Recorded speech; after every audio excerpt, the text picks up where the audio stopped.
Hello and welcome to our audience. We've got about 250 business leaders, entrepreneurs, and chief execs on the call in the UK and the US today. My panel is three of my esteemed colleagues: Ken Winnell in the US, Madhu Babatu in the UK, and Jerry Lawrence in the UK as well. We're going to try today to get beyond the hype and the chat and build a picture of the kind of things we're really doing with our clients and the kinds of things that people are talking about and not doing. Without further ado, and just to kind of get us going, I'm just going to go around the table and I'm going to remind everyone about the Gartner hype cycle. So the Gartner hype cycle talks about how new technologies arrive with inflated expectations, and then we all go through a sort of a pit of disillusionment, followed by enlightenment and productivity. So let's just go around the table. On that cycle, where are you, Jerry? I am already all the way around to enlightenment. And I think it was a lot of hype originally, but I think when people have tried it, they've started to get things working. And I think there's already signs of applications that are properly working. So yeah, I'm all the way through there. You've come out the other side. Ken, enlightened, disillusioned, productive, expectant. What are you? I think none of the above. I actually think I'm an evangelist at this point, having gone through the hype cycle and have been at the bleeding edge and the hemorrhaging edge. And now I'm at the edge of advising people how to actually deploy AI successfully and looking at the practical applications of it. Madhu? Emma, the pragmatist. I believe that AI is young. We're only just beginning to even use applications to their full extent today. AI could accelerate that and be the real catalyst for us to get the most out of computing and add to it the human element. But I do believe that it's early days. There are some really beautiful green shoots, but certainly we are not in the mass adoption stage as far as I'm concerned. So I think you've skillfully avoided using any of the words in the Gartner hype cycle there, Madhu. So before we get really into the meat of this, let's just go around the table again and share an example of something real that you've been involved with or done recently with AI in our mid-market context. Madhu, what do you think? So I've done quite a lot, and there's some really interesting applications, especially in for the arts and in terms of customer expectation, customer management, and the customer interaction piece. I've seen technologies such as sentiment analysis absolutely rocket fuel the way that my clients have interacted with their customers. I've seen some really good applications of vector databases where you use adjacencies to understand a particular word. How does that sit in the space, and what are the adjacencies around it? So if somebody is asking for, let's say, an awning in the context of my manufacturing customers, but what else are they looking for? And this is really AI powered, and it links with the specific item that they've bought in terms of a particular model of a caravan that has a particular set of accessories that go with it and a set of parts that go with it. I'm seeing some really interesting things coming through in the ERP space, in the marketing, in the sales, in the completion of your basket for e-commerce. So some really fantastic things. And interestingly, all those examples you gave, they were quite incremental, really. So the example I was interested in is customers who bought this also bought that, and your example is really that on steroids. So interesting kind of incremental improvements that you're talking about there. Yeah, I'm finding it in the things that I've done, it's very incremental improvement. It's also using the systems and the technologies that are in place. So if I've looked at some of my clients who have a CRM system in place, I've looked within that to say, not that I'm introducing AI as a layer or an extra complexity. How is the business problem that I have today? For instance, somebody's not completed their purchase. They looked at these things.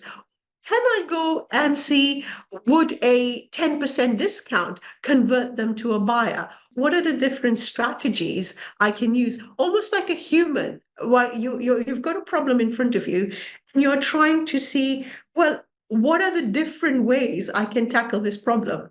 So it's not algorithmic, it's not decided, it's more fuzzy. And you have a couple of pivot points that you could use.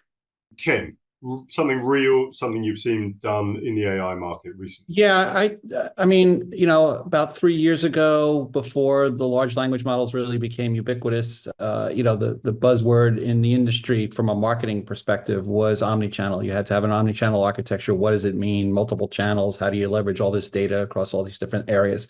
And what we've seen and where I've been focusing at what I call the low-hanging fruit is the improvements that can be made in the overall approach to marketing and technology. And so nowhere is it more apparent than in dynamic content management and the use of AI to speed to market and generating copy and being able to distribute that in a more seamless way. We've done a number of different things, all the way that at the top level, it accentuates and makes it a much stronger customer experience, as Madhu just said, is that understanding what it takes to buy something and having content change dynamically as they're going through the experience. Oh, well, you want this, and we have this size. Would you like a different size? That can all be flushed out, but really, the production of content and the ability to actually distribute. And, many of us who work on systems, know that, hey, if I have to put out a new website or a web page or a microsite and I want to develop it, oh, you get the developers to tell you it's 2 to 3 months. Why is it 2 to 3 months? Well, we have to build the styles, then we have to deploy the pages, then we have to test it. That can all be accelerated almost exponentially with AI and the AI tools that are there. You're seeing major platforms integrate AI into it. So Adobe now has it integrated into their platform, even with Acrobat, where you can actually pull up a PDF and it actually gives you a synopsis. So it makes it the ability to digest and distribute the information in a much more cohesive fashion. And yeah, there are caveats to that, and there's certainly some risks that risk and reward that we need to cover. But clearly, what we see is the improvement in productivity and efficiency in creating and distributing content is a tenfold jump. There are a lot of other areas, but I'll stick to that one for right now. Yeah, okay. This quick round the table is starting to spill into the next conversation. So, Jerry, quick example, share something that you've seen or done recently in the mid-market.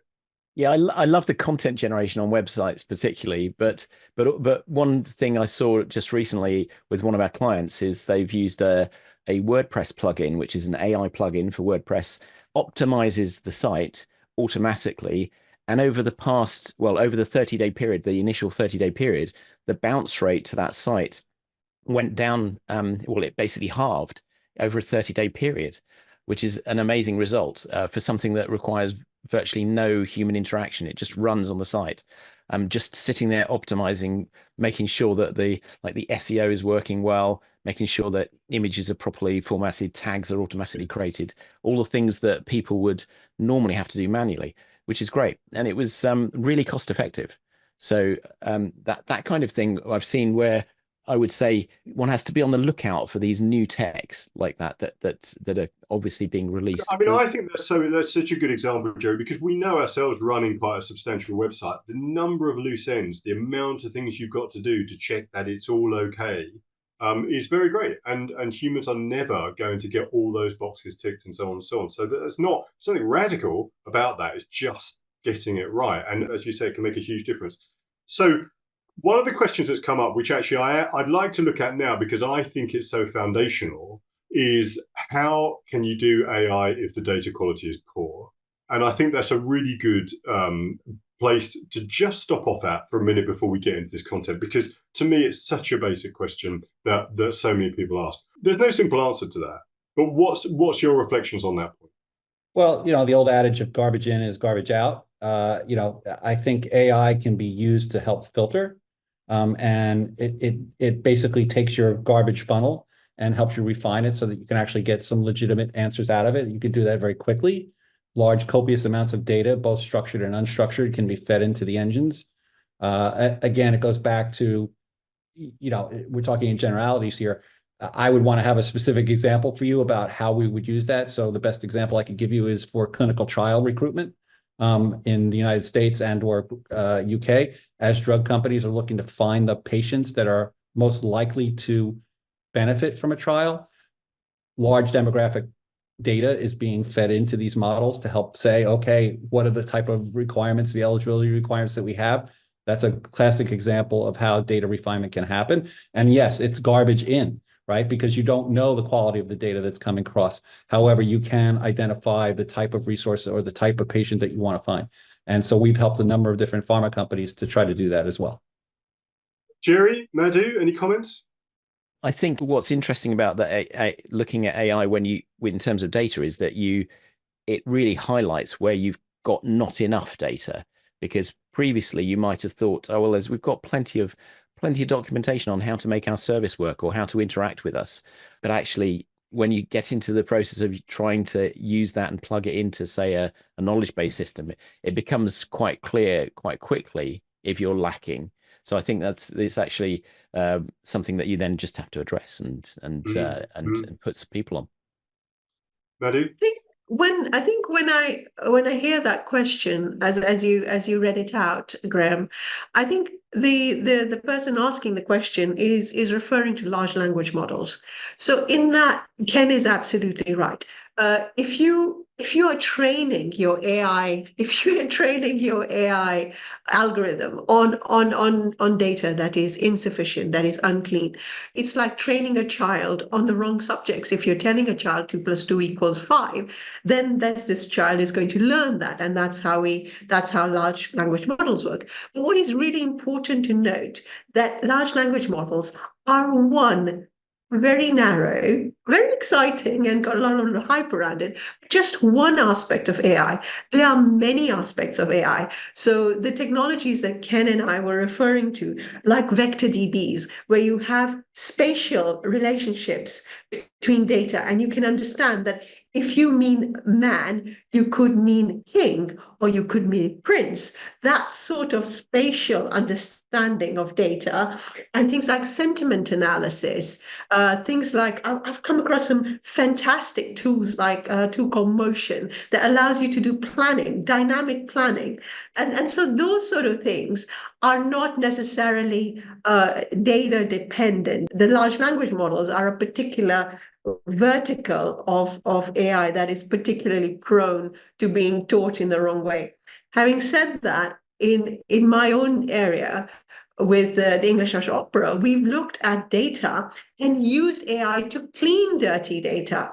So when people are putting data in, like address data, it's vitally important for us to know where are our demographics, where are people coming to visit us, to hear our operas, and there we've used AI. And we've used that to clean our data. So data is an interesting question, but I mean, that's what I was going to say, is that data which is in poor shape is a problem in so many dimensions, but in some ways it's less of a problem for AI than it is for many other applications. And can I just drop in there that in terms of how we approach the journey, our starting point for our clients is an AI maturity assessment workshop. If you want to start your journey with us, then do please follow the contact details at the end. Let's go on to one of the big subject areas, which is the different functional areas in businesses and the different sectors of the economy, and where are the low-hanging fruit in these areas. So, Jerry, where would you say chief execs should be starting to look for opportunities? I love starting with the customer services side. I think there's a lot to be done in that space. I like the idea of generating a much better and deeper knowledge base using AI, or certainly making it more accessible, whether that's internally to your own people or even externally, where you expose it directly to your clients through a chatbot or something similar. But even then, it can also be used to help people draft responses, because pulling out of that data that you've already got, many companies have got a lot of information. It's just quite unstructured. So AI is very, very good at helping you summarize that and bring it together and pulling out the bits that are super useful and that can answer somebody's questions. I divide it into a couple of key categories, and the first is really increased productivity and efficiency. So you can look at your existing business processes, where can we improve efficiencies with AI. It could be as simple as field service management, where you're looking at how to distribute and be predictive of mean time between failures for power supplies, being able to say, okay, there's a 99% chance that this power supply is going to reach end of life. You want to send somebody out there. And that's a real world example that we've seen. I think the other one is, as we already talked about, is really the improved customer experience and hyper personalization, the ability to actually know who the customer is, anticipate what their buying requirements might be, and making suggestions to them. So kind of helping them make decisions. Obviously, improve search quality, the ability to weed through instead of doing the typical Google search now when you go out to Gemini, you can get very specific results. You don't have to weed through 25,000 pages of nonsense and ads and sponsored ads. It's improved for decision making, the data visualization and analytics back end. There are a lot of tools out there to help you visualize, but I think AI making suggestions and looking at it, even meeting management to that extent. I'm using a tool now called Avoma, which allows us to record a meeting, analyze the insights, and get key takeaways. It's fantastic. It's really amazing. Obviously, we talked about marketing and we talked about improved creativity, the ability to go to tools like image generators, Adobe Firefly, and Sora, and some of the other ones that are coming out, allow you to create content, so it speeds up storyboard production. You might not use it for copyright infringement because there's always the next question will be, what is the downside to using AI? So one of the risks is infringement of copyright and protection of intellectual capital, but it does increase creativity. And then last but not least is, for market and business expansion purposes, there are ways to use AI to really dive into areas that you normally wouldn't be in your business. And you need to really think through some of those as well. Jerry, something you've said in the past, which just struck a chord for me, was start where you've got plenty of people. I guess where you've got plenty of people at keyboards, particularly. Yeah, I mean, it's like anything in business. If you're trying to become more efficient, there's no point starting with a process that only one person is doing, unless it's stupidly time consuming. But if you have 20 people doing something, so another good example then, if you have a reasonably sized sales team, if you've got 10, 20 people in a sales team, then my goodness, the amount of additional productivity you can get by training them up on how to use the generative AI to support their writing, their proposal writing. As Ken said, the ability to summarize meetings, if you're recording your team's meetings with prospects and clients, that can be super useful. So there's a huge efficiency gain to be had there. And if everyone feels more productive, they also feel happier. And I think there's also a psychological boost to a team when they feel like they're really, on top of things.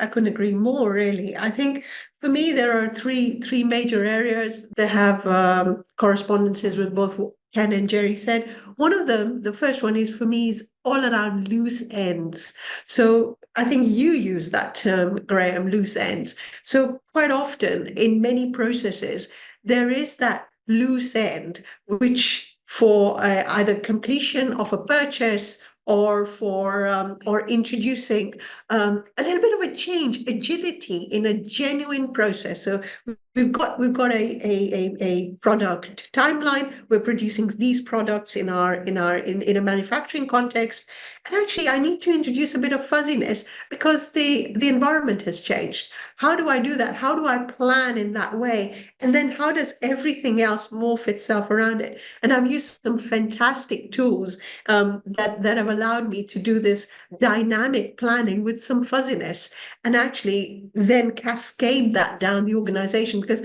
that's really important. So what you don't want is you've got the top level all sorted out, but then it doesn't cascade. The rest of it doesn't morph. You don't take that into account. So that sort of productivity tool, those loose ends, just tying them up and using that slight human intelligence, a slight fuzziness to complete that.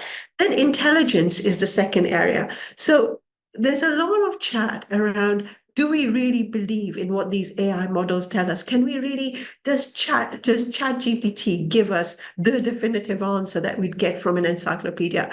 Well, actually using it intelligently and using it as one source of intelligence to inform ourselves is fantastic. So in the marketing context that Ken was mentioning, I find that for a marketing department, a lot of those jobs that need to be done and enhance the value of what the marketing team can do, like understanding what are our competitors doing, what's the landscape doing, what is the general outlook for a particular market that we're wanting to go into, using AI to almost lasso that information, bring it into the organization, and then create what Jerry said, almost the executive summary of that with human intelligence is just a fantastic thing that can come.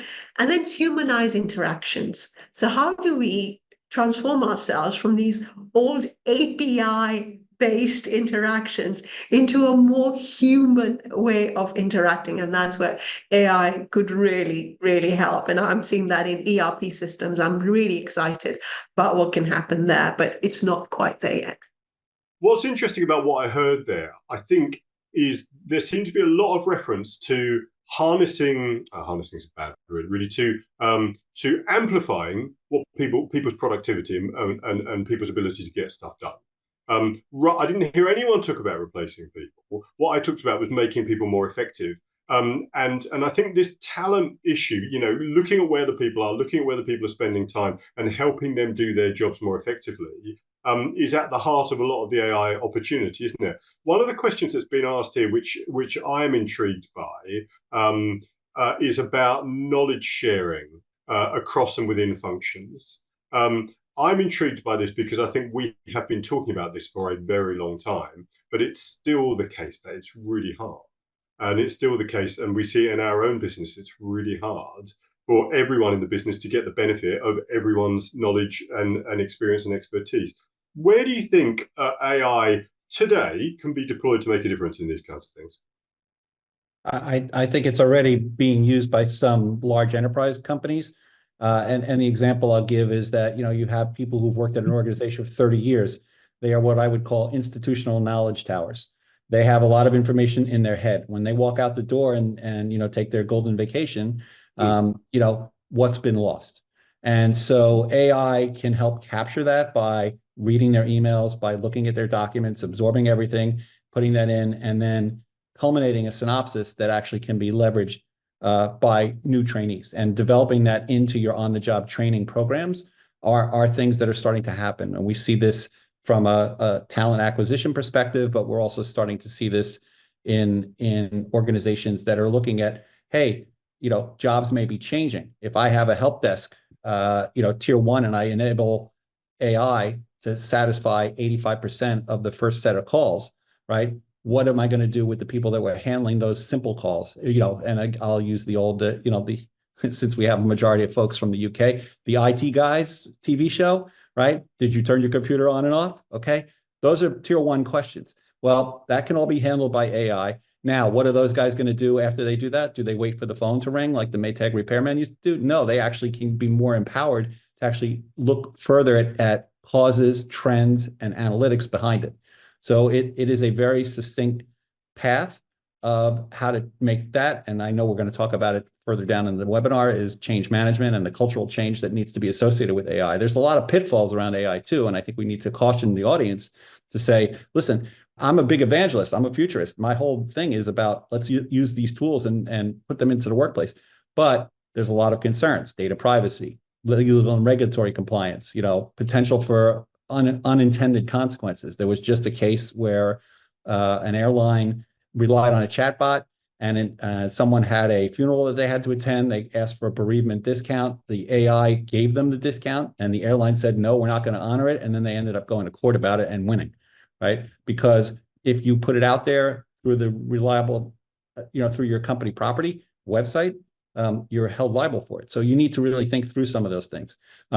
Again, skills and talent, the ethics and bias that can be introduced to AIs, another concern, and organizational trust and skepticism. What's in it for me? Is it going to take my job away? Those are all elements that I think need to be considered, as well as the overall cost and the return on the investment, and how you develop your AI policy, which is the first step that we advise our clients. Is you need to have a robust AI policy in place before you even start going down the maturity assessment, because really, what are you going to do with AI? And how's your company going to treat it so that you are indemnified against damages and protected. So I just need to plug the AI policy template that we've got on our website there. That's free to anyone to download if they want a starting point. Can we just talk for a moment? Because someone was asking about hallucinations and a couple of other people have mentioned similar stuff.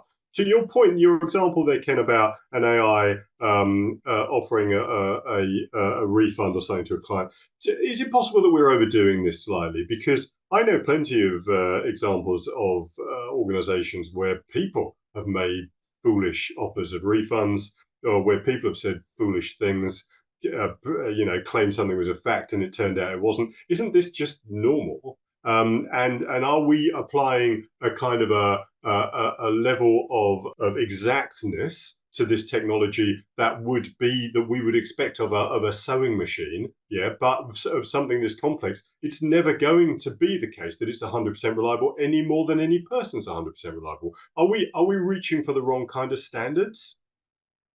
Yeah, I think that's a great question, Graham. My take on it is that, I think that if you are entrusting the AI to answer the questions and making it autonomous on its own, then yeah, there's a liability there, because you can't fire the AI. You can fire a bad employee for making a bad decision. You won't fire your AI.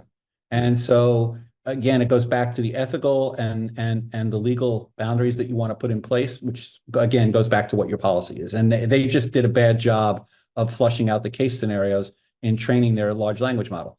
Again, it's a private model, so we have to differentiate between a public model and private model. But clearly, they were on the bleeding edge, and cost them price of a ticket. I don't think it hurt them in the long run, but I think it's something to show that they were being innovative, and at the same time, oh, by the way, here's a corner case that they didn't think about.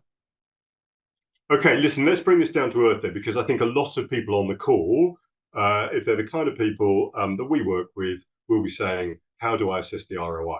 How do I assess that I am actually getting payback on all these great ideas? What's the route through that?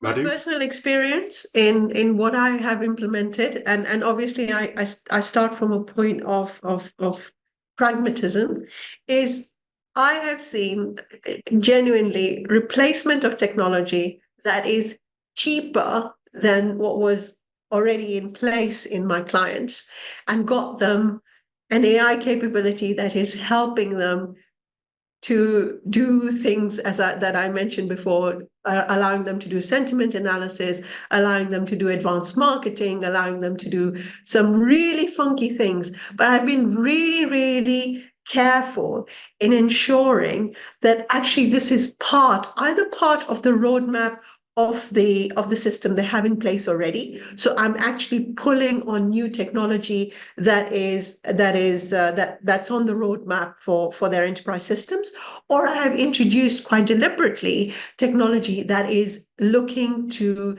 bring advanced capabilities that are AI-like, that have other really business benefits. So I think for me, the starting point has got to be, what do you want to do with your business? Is it those loose ends? Is it intelligence? Is it humanizing? So those are my 3 criteria. If it meets your business objectives, it comes at a cost that is at or lower than what you're paying today. Hey, you're a winner. Yeah, I think Madhu said it well. I mean, I tend to do 2 things. I create 2 columns in a spreadsheet. One is the ROI ranking order, and the other is the funding priority. And when I look at a business function like sales and marketing, okay, the AI uses customer personalization and targeting. I'm going to have that as a high priority, because I want to make sure that only it's affecting sales, directly affecting my sales channel, right? And so it's a high priority for me to grow that. Right underneath that is customer service, because obviously that could also impact sales. But then when I drop down into finance, fraud detection, okay, fraud detection and risk management, and the ability to actually, and again, AI being used for malware is also starting to circulate, right? So we're seeing the level of sophistication in cybersecurity.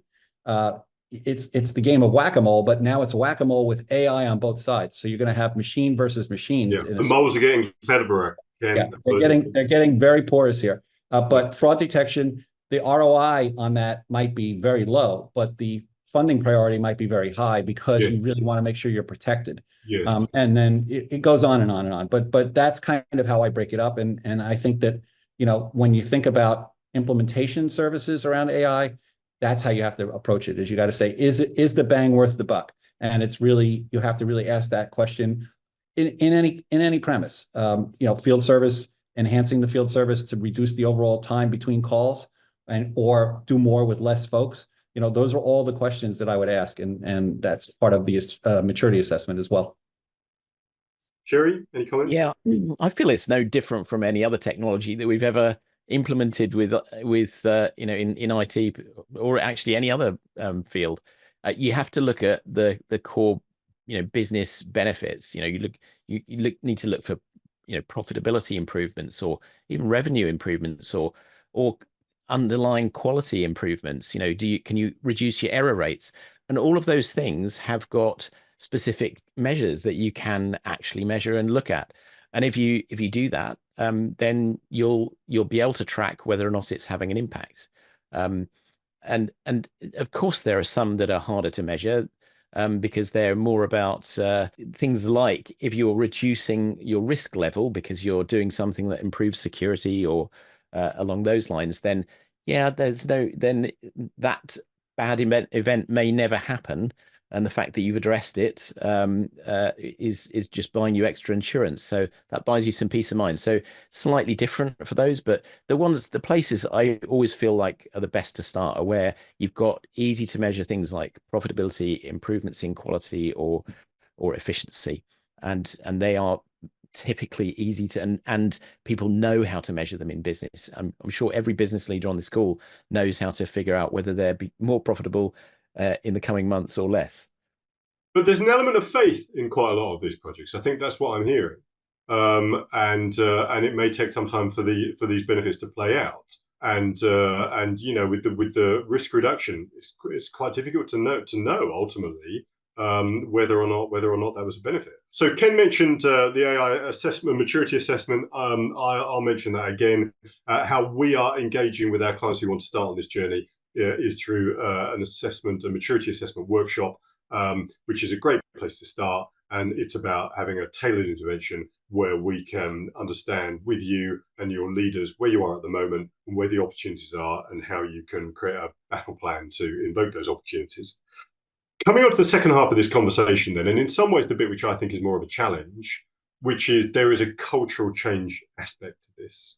I've heard people say, how do I overcome the objections? How do I overcome the people's reticence? And I think that it's more than that. It's a question of actually creating pull-throughs, about creating appetite. Jerry, have you got any thoughts on this? Yeah, in the CEO groups that I've been part of, the people that seem to have had the best success have been those that are good at, let's call it, creating the right conditions to allow this to thrive.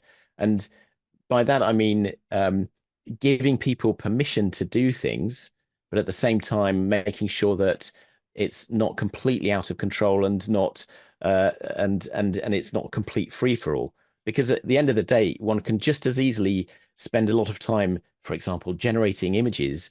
It's a lot of fun, but it isn't necessarily productive. So you need to look at, well, what are people doing that's going to move the dial?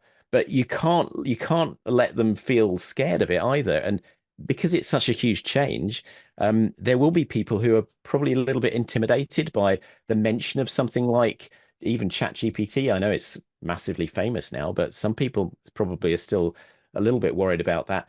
But perhaps even more so, we've seen some of the newer AI tools. I'm thinking of something like Midjourney, one of the image generation tools, that's incredibly terse in terms of its interface. It's not that easy to figure out how to even log on and start doing something with it.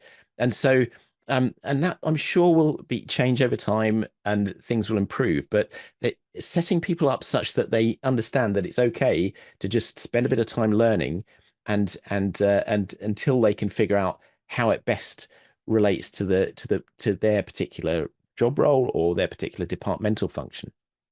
In terms of actually bringing about the change in attitude and engaging staff throughout the organization.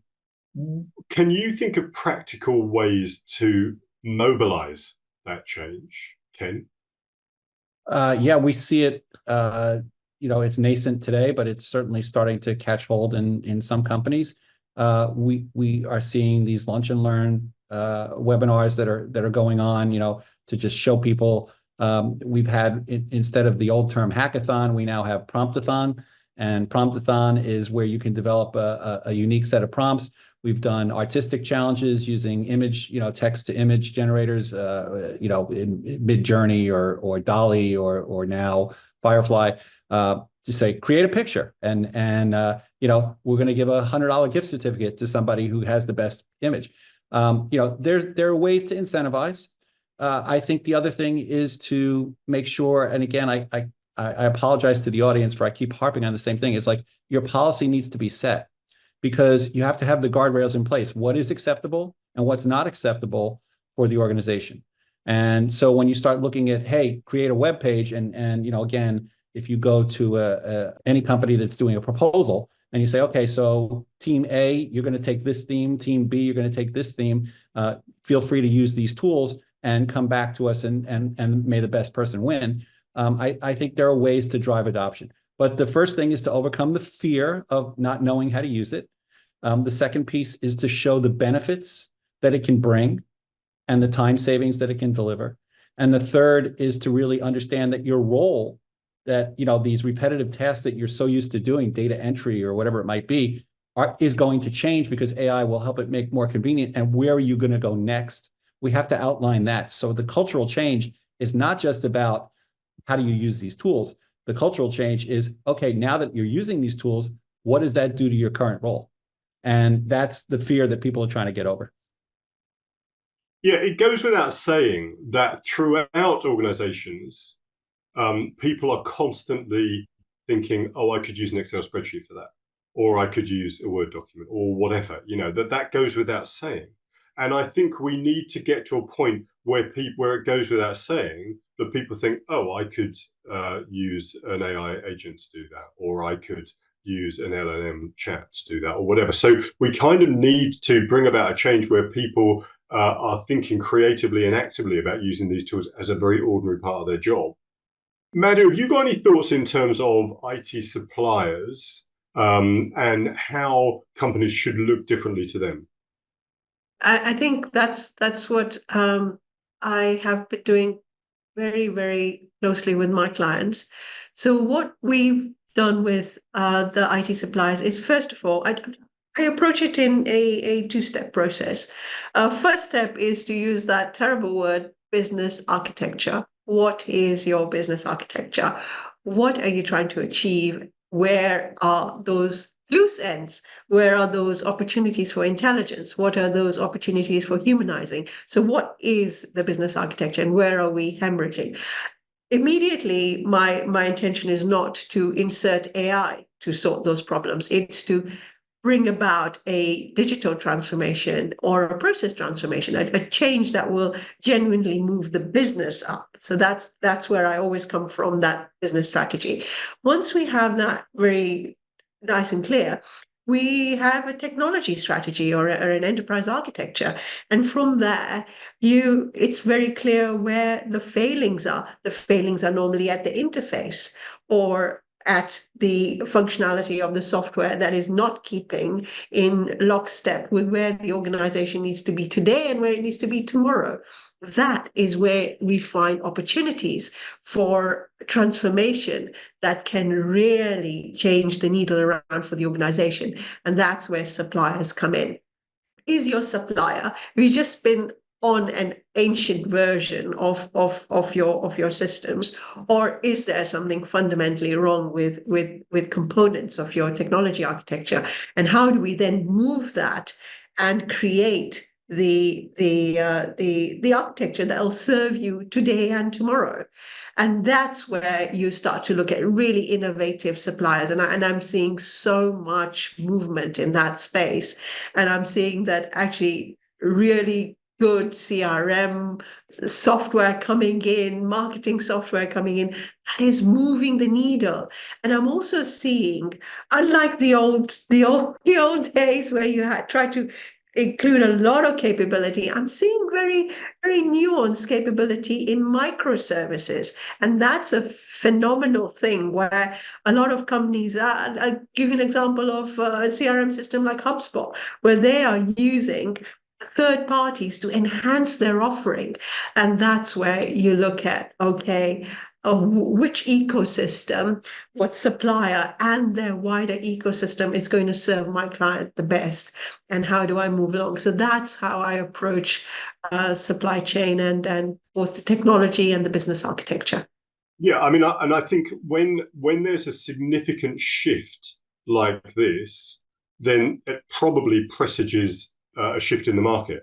New entrants come in and are able to grab market share, and incumbents who aren't able to move quickly enough will lose their position. So I think what we will see, I imagine, is some fairly significant changes in dominant suppliers in some of these spaces. Oh, absolutely. And actually the cluster that's coming up. So it's almost clustered computing that's coming up. So you have a core set of offerings. For instance, you may be an ERP system supplier.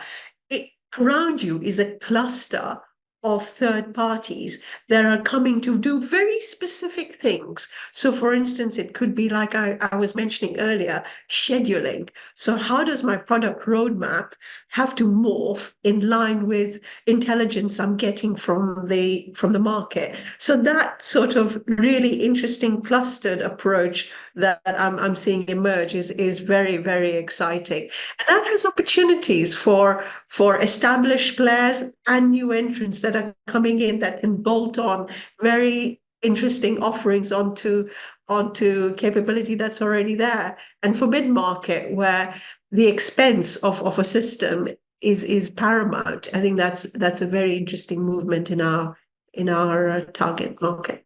I was going to say, to adding on top of what Madhu just said, is that, what we're seeing are large tech players like Microsoft introducing Copilot as native to their primary products. We see Adobe doing the same thing. We see Google doing the same thing, right? And so if I'm a mid-sized business, the things I'm going to be asked as a CEO is, well, should I spend the $20 a month or the $30 a month additional per user? What advantages am I going to get about it? Now, what that does is it's setting a foundational change. And I think that's where AI can be very disruptive into what we're used to. We've all been grown, since the late 90s, I guess. Productivity tools have permeated the workplace. Everybody uses some suite to produce a spreadsheet, a Word document, whatever. And so when we start thinking about what Copilot truly is envisioned to be, or what Gemini is truly envisioned to be, it is a digital assistant. It is there to help you speed your performance and your productivity. Businesses need to think about that, not from a standpoint of, oh, is it AI? It's like, is this going to allow me to get more work done, right? And so if it's worth it for you to improve your productivity by 25% or 30%, which is the projections that these guys are putting forth, I think that is something to really consider and be advised of.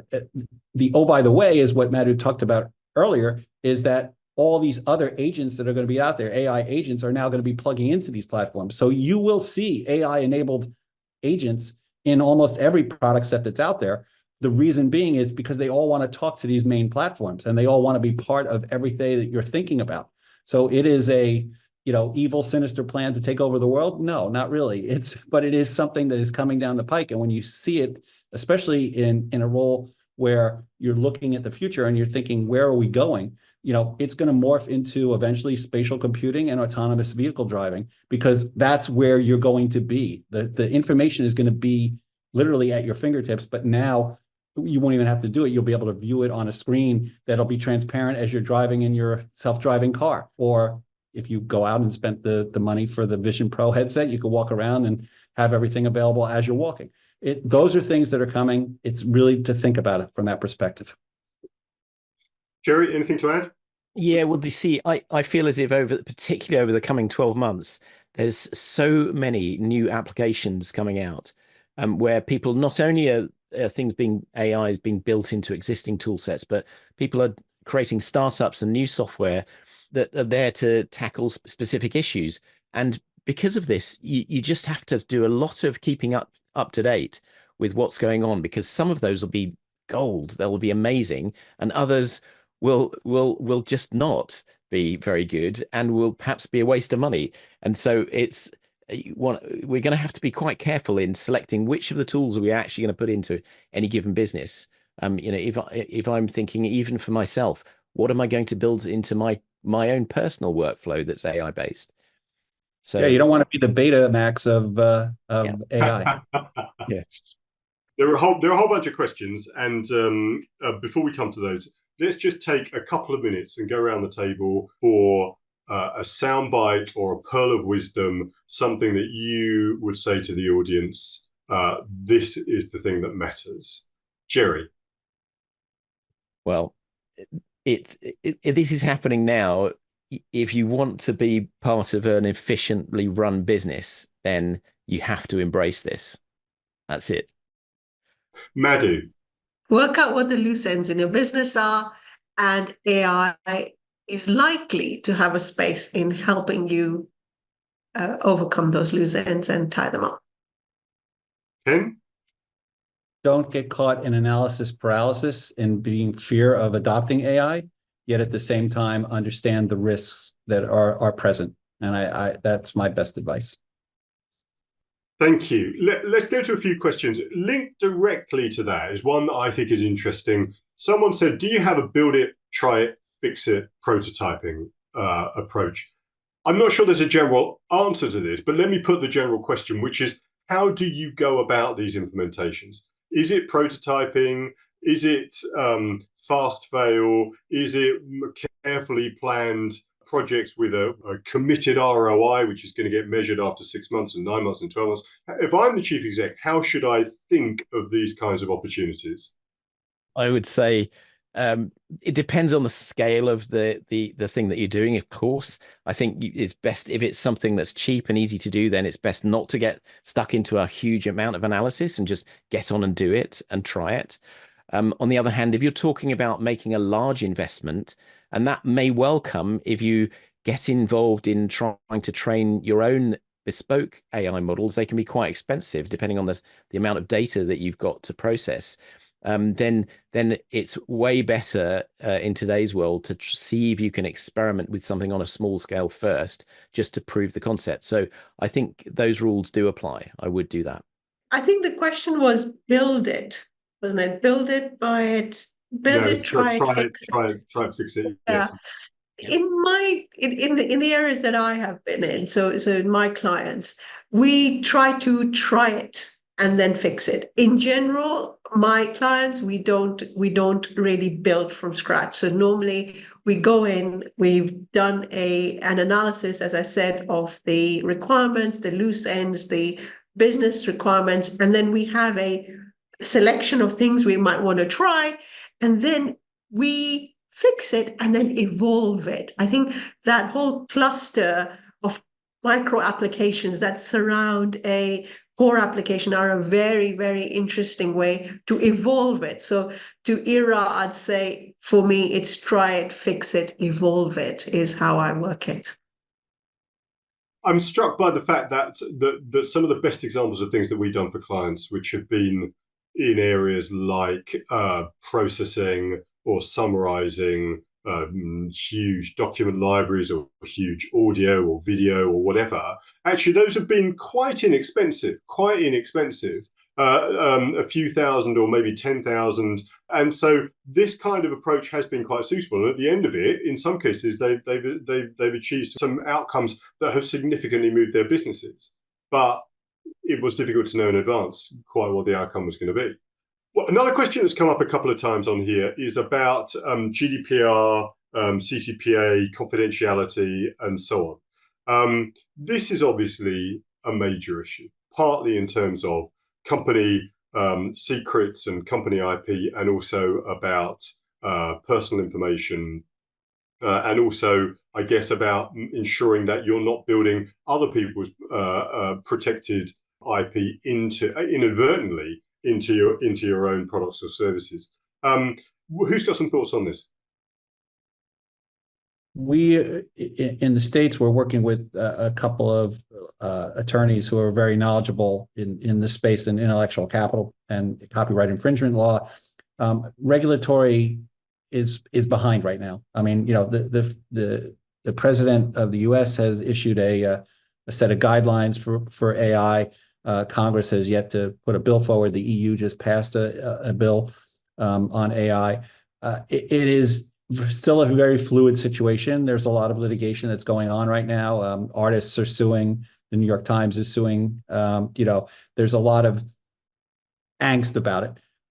The advice I would give at this point is that your private knowledge, anything that you have that's your data, should be done on a private model, and that the public models, ChatGPT and Anthropic and any of the ones that you may choose to use, those are public. They've been trained in public. It's still not clear whether they're liable or not, or whether they are repeating copyright information. I think we have to let that flush itself out. I think for the time being, which is the next 12 to 24 months, I would say, you know, advise clients to consider setting up their own LLM. There are a number of specialized LLMs that are coming out now as well. Like there's a health one, there's a industrial one, there's a aviation one. All of these are starting to rear their heads. And again, proprietary data should always be restricted to your internal company operations. You should not be sharing that. And that's one thing. As far as GDPR and CCPA compliance goes, the standard rules would apply. There's nothing there that says that if I ingest data in a public model and I have your name associated with that data, when you get a request to remove yourself from that data, how it gets undone, it's unclear because, again, those are the things that have to be flushed out. I think the thing that people have got to understand, people listening have got to understand, is that if they take someone's HR records and put them in ChatGPT and ask for a summary, then they're basically posting that person's HR records onto the internet. So, you know, this has to be treated seriously. Again, I've got to plug our draft policy, which I think we're hoping to put a link to that on the exit screen at the end. Jerry, Madhu, any comments on this? It's worth also mentioning that it's not even just about a model that's, say, in the public domain, like ChatGPT. Even if you have a private setup, like you can set up with you know, the Microsoft Copilot system, supposedly private, but if it's not correctly set up, you can very easily distribute all the information perhaps about your employees to every other employee. And that's possibly just as bad as, maybe not quite as bad as posting it on the public internet, but it's pretty bad. The one question I want to finish on here is about investment in existing systems. Many of the people listening will have significant investment in their existing systems. They aren't going to be wanting to replace those. They aren't going to be wanting to start from scratch. What are our thoughts on that, Madhu? So as I said, I think it's a matter of looking at the systems that you have in place today that run your organization, run your enterprise. Understand the roadmap and understand the roadmap for the systems themselves from the systems provider. How future looking is it? Are there synergies that they are exploiting? Have they got this cluster model? Have they got an ecosystem that will help you and support you in the future?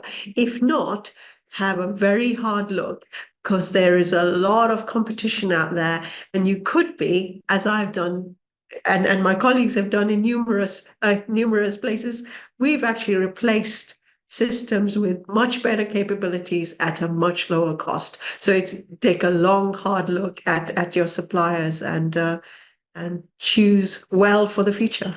Yes, typically long-established suppliers will have very high license costs with very high margins, and that is often a great opportunity where there's new incomers. So I'm going to draw this to a close then. I've really enjoyed this discussion. It's been really fascinating. I've learned something. I hope that all the attendees have as well. We're always happy to have an informal conversation with anyone on AI or any other aspect of business, IT, systems and strategy. Feel free to get in touch with us. As I said, if you want to start your AI journey, then we start with a maturity assessment workshop, which is a great practical way to start the process. Here's also a link to the AI usage policy template that I talked about. But from me, that's all. Thank you very much indeed for attending.